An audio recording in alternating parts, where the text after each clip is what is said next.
Hi, my name is Rogier Wieland, and I'm an animation director all the way from The Hague. And I'm going to talk about commitment, but basically I'm not going to talk about commitment because you will just probably see that you have to be quite committed to your job when you do the kind of thing that I do. It doesn't only count for me, but for everybody who does stop motion animation, which is the form of animation that I work in.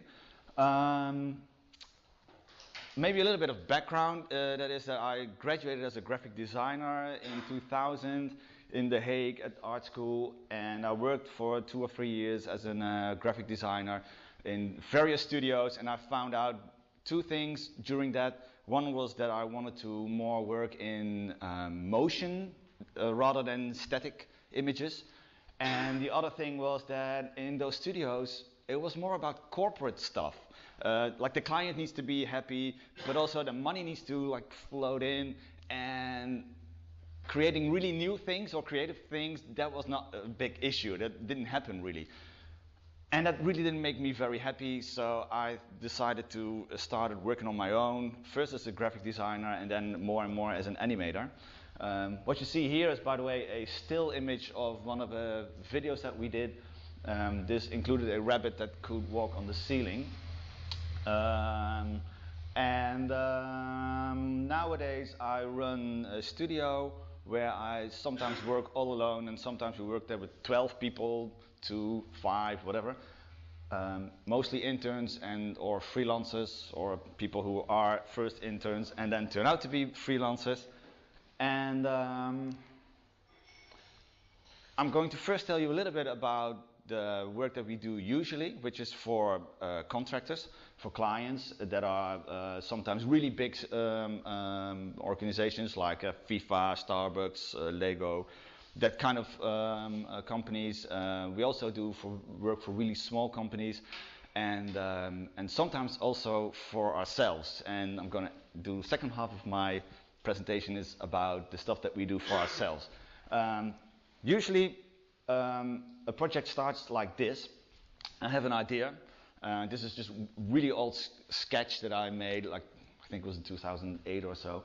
And I had an idea, because that's also where it starts always, just like playing with material, in this case paper. And I had an idea, what if I make letters in a piece of paper, cut them out, fold them like this, and it would be really cool if they could move in the space, which is basically impossible. But if it would go like this, that's not possible, of course, because it can't move, because it's connected to the paper. Except when you replace each frame by a completely new sheet that is slightly different than the previous one, and basically that's the ground rule or the basics of animation. It suggests motion. It's not motion, but it suggests motion. And I've done a lot of these kind of tests and ideas. This is another one. This is basically 100 different pieces of paper that are folded all in the same way, but they are slightly different from the previous one. I made a lot of these kind of things, sometimes stuff with paper, sometimes cardboard, wood, whatever. I don't really do stuff with clay. A lot of people who do stop motion animation work with clay. I think I've never done that actually. But basically you see a little bit of the basics of the ideas that I sometimes have, and then suddenly there's a client coming up. In this case there was a client that's called Moleskine, and they make these notebooks. I don't know, you probably heard of them. And in 2010 they approached me asking, can you make a short film showing our little calendar notebooks, the planners that we made. We have new different colors, they're really small, and can you do something with it? And then I decided that those little tests that I did before that you just saw could be like the basics of making a film for them. It's just around a minute, so this is it.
Explain you exactly how it's done because I have too much to show you and there's too little time.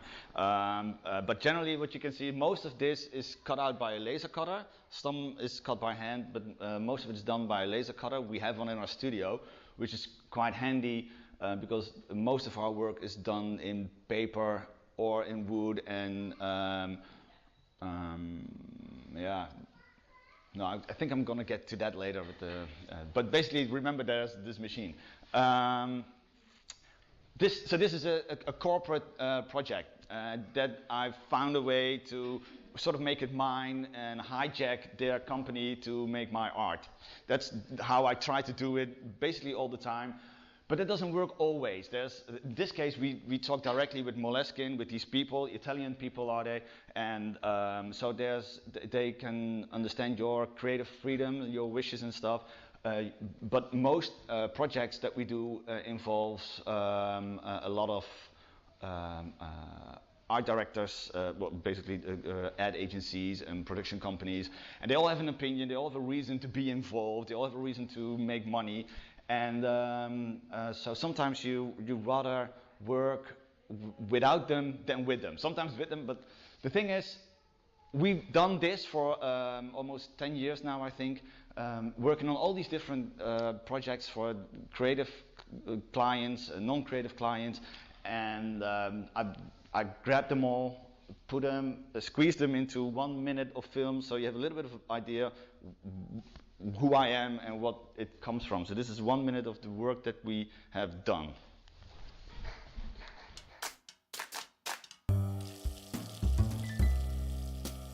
Using only the smartest technologies. NGOs, research and education. Straighter rebels against the Underworld.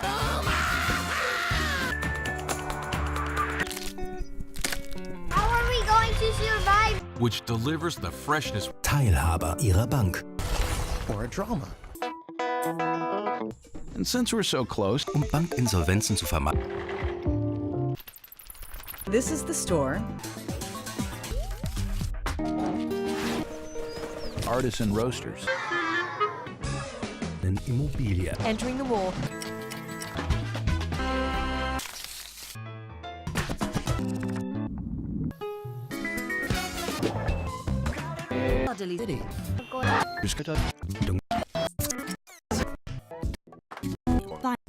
Keep this tempo because I'm really running out of time otherwise. So most of this, what you saw, is for corporate organizations, and then sometimes you just want to walk away from that, not listen to other people, but have your own ideas. And this is one of those ideas. I'm just going to play it and talk through it. It's really short, 13 seconds. The idea is a cube, and the cube is the world, and everything happens inside the world. For example, if you throw a boomerang, it hits you from behind because it's a really small world. We made another one because it's a sort of a series. This one's called The Diver. The story is made by one of my interns at the time, Raymond, and he also did the animation, and he's really good at that, I think. And so the sound is bad because it's not finished. It's just temporary sound effects, but you get the general idea of these kind of things, and it's really nice that it doesn't try to sell a product, I think. So, see, sound design is not done yet. And there's a third one that we made. This one, almost nobody saw this one yet because it's quite relatively finished. Also, the sound is pretty bad. This is called The Duck Hunter.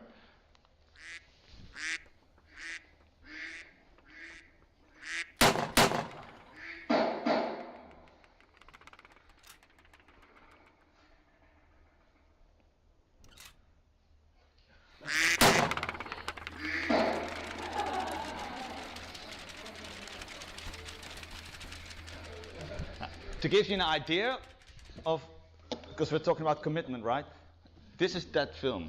So this is one frame, right? This is frame number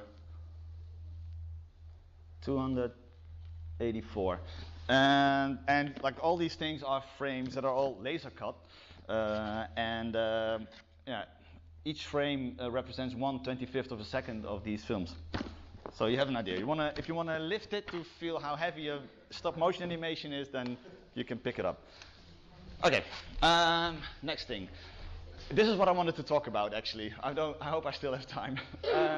This is a project. It's called The Cure. It's a short animated film that I'm writing. I wrote most of it already, and it's basically it's based on these kind of 3D puzzle. Everybody knows these things, right? But I never saw them animated. I never saw them walk or whatever. So I made a story that is in the forest. So we designed a bear. This, by the way, we're still working on this. This is not finished yet. So everything you see will probably change. There's a hare and a deer, and there's a guy who looks like a sort of a lumberjack. So he will definitely be changed. But you can see it's all made out of the same this thing, right? It fits in together, and there's no glue in there. It's just a puzzle. Let's see. It's all made out of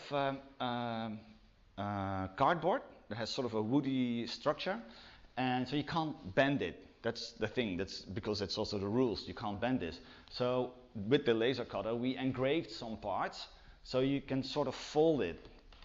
To do that, first we painted it, of course, and then you can see this is a test. Okay, so you can have those hands move, which looks really nice, I think, and you can see the material, so it looks natural. There's only one problem. This is just a looped small motion, and you can see that it's cracky a bit, and this is after like a little bit of animation, so it just breaks. So I had a really good idea, and I thought, you have these foam plates, let's make it out of foam. So I made like a sort of a skeleton with wire, and then put it in foam, painted that, and that looks really nice too, I think. It's almost the same as the material that the whole hand is made of. So after, this music doesn't belong to this film. Why is a fish interrupting this talk? This is the first time I have that. Is it already time? Or?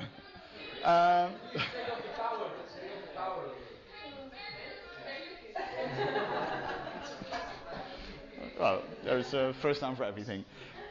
Anyway, so the hand, it looks really nice, we thought. There's another problem, because it's made out of cardboard, and if the guy needs to do this, you can't do that, because you can't like move the cardboard in that direction. So for each frame of movement, we had to make a new arm, and to have that, yeah, you people understand that, right? Okay, so we did a test with both that foamy hand and something with eyes and arms that are being replaced every frame, just like those cardboard boxes every time.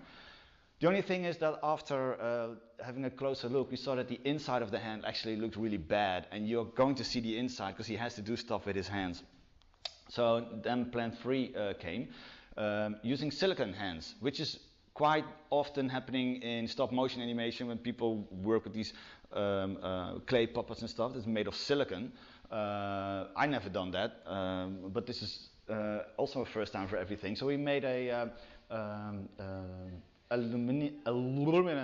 aluminium skeleton that could be folded all the time, and then we casted these hands with silicone, and they work really well because you can just fold them back and front the whole time, and it just doesn't break, as it stays really good. So we were really happy with that. So that was one problem covered. Then there's also a little girl who is sick, and she had to be designed. And this is one of the first sketches of her, both. Everything is hand painted, by the way, and she's sick. This is the very first sketch. She looks like she's not really complete, because she isn't. And you can see that everything, like also her bed that she is like in this 3D puzzle structure, because that's very important. There's one problem with her. Oh, I will tell that later. Basically, you can see here, hand painted, all the elements that you need to make her. This is one one of the girls, one frame of the girl, because she also, if she moves, parts of her need to be replaced and other parts can be moved. This is how you put her together. There's only one problem with her. And with the whole concept of this, it's a 3D puzzle thing. Nothing can bend except the hands. We're already cheating a little bit. But she needs to do this. She needs to be able to turn her head. And that's impossible because it's all made out of this unbended material. So I developed this part that was just put in there. It looks like this.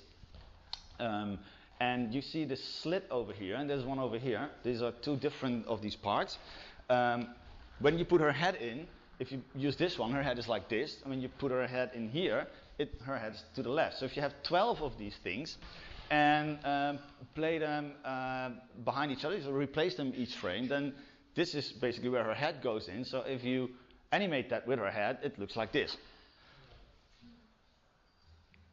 A bit robotic, don't you think? But still, I mean, we managed to make her head tilt in a way that you're not really damaging the 3D puzzle technique. But she looks a bit robotic. That's because her eyes aren't really moving. They were just like staring like that. So we made more different eyes, like also the ones that move. And then it's already a girl trapped in a robot body or so. I mean, there's a bit more, there's a bit more life in there already. So we left the girl for now, and there's also a raccoon in this story. We animated the raccoon in After Effects. Like this is also a walk cycle, and then we laser cutted each frame, spray painted it. It was hand drawn, all the spots that are different color than the blue one, or spray painted with a pen.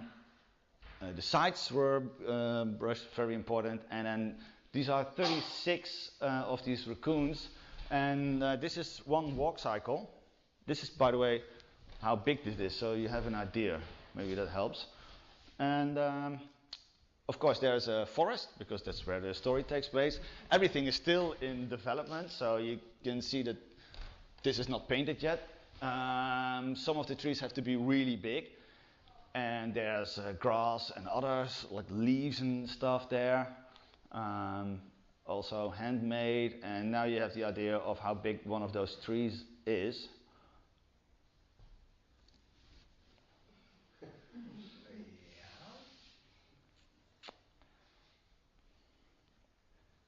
Because there's that animal. So these are like this big. And that gave me an idea that I will tell you a little bit later. Then we made a test shot. We were thinking, okay, let's put this all together to see if this world is going to look like the way I want it. So we made trees that are really big, smaller, and really small. So it gives you the idea that it's much further. Of course, this doesn't look like a forest yet, because we need much more, but it's just a test. And we made him walk. This is a making of footage of the animator Raymond, who is doing this. So each frame he is replaced. You can see here where they all are, and yeah, this is how that kind of looks. And then when you're done and you take a few shots, then this is the first material of this film that will never be in the film, because it's still not good. I'm not happy with the surroundings, with the movement and everything. But you get a little bit of an idea. Okay, this is going to be a film.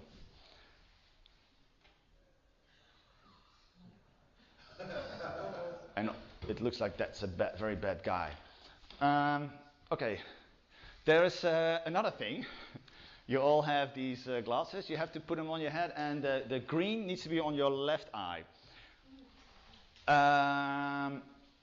The thing is, when we were making those big trees, I thought, this is so big, people should realize how like three-dimensional this all is. And I thought, maybe we can shoot this in stereoscopic 3D. I've never done that before, but we decided to give that a test as well. So that thing that you just saw, we shot it in stereoscopic 3D. So I hope you can all see this, because this is it. It's working?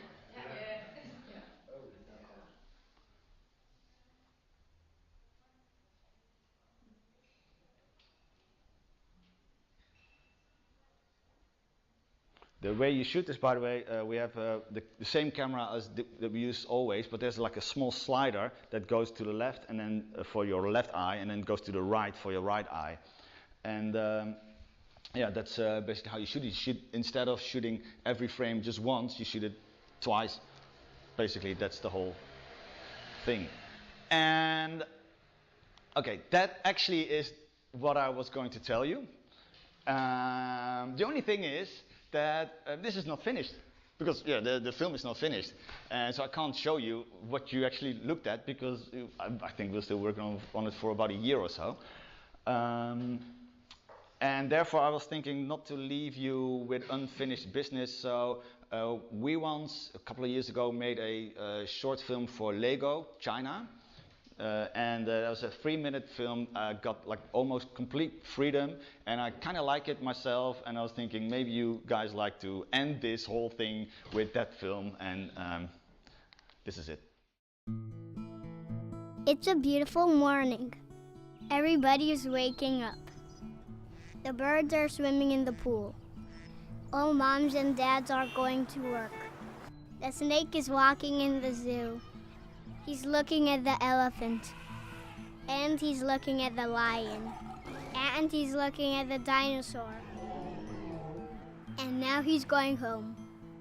The snake lives in a small house on top of a very high building. His rocket takes him to his house.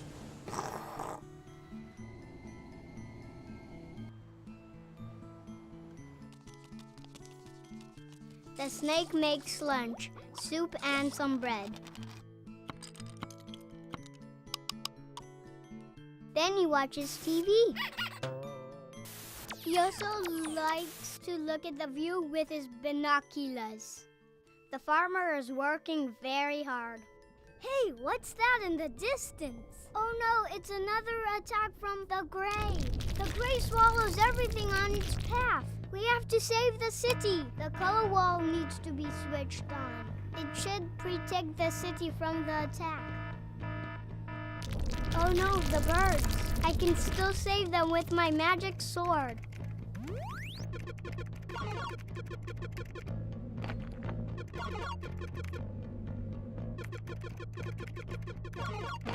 Yes, they're free!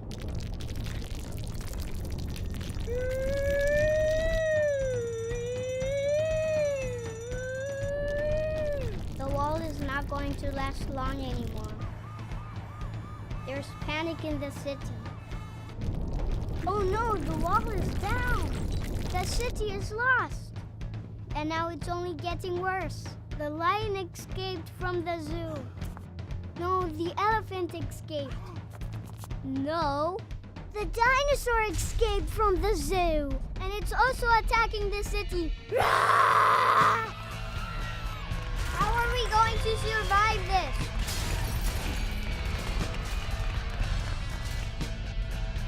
Hey, the gray is also attacking the dinosaur. The dinosaur is so big, there are a lot of bricks in it. He can't move anymore. There are no more bricks to attack the city. The city is saved. Yay! Yay! Thomas, it's bedtime. Okay. Tomorrow I'm going to take the car and drive to the pool that's on top of the rainbow.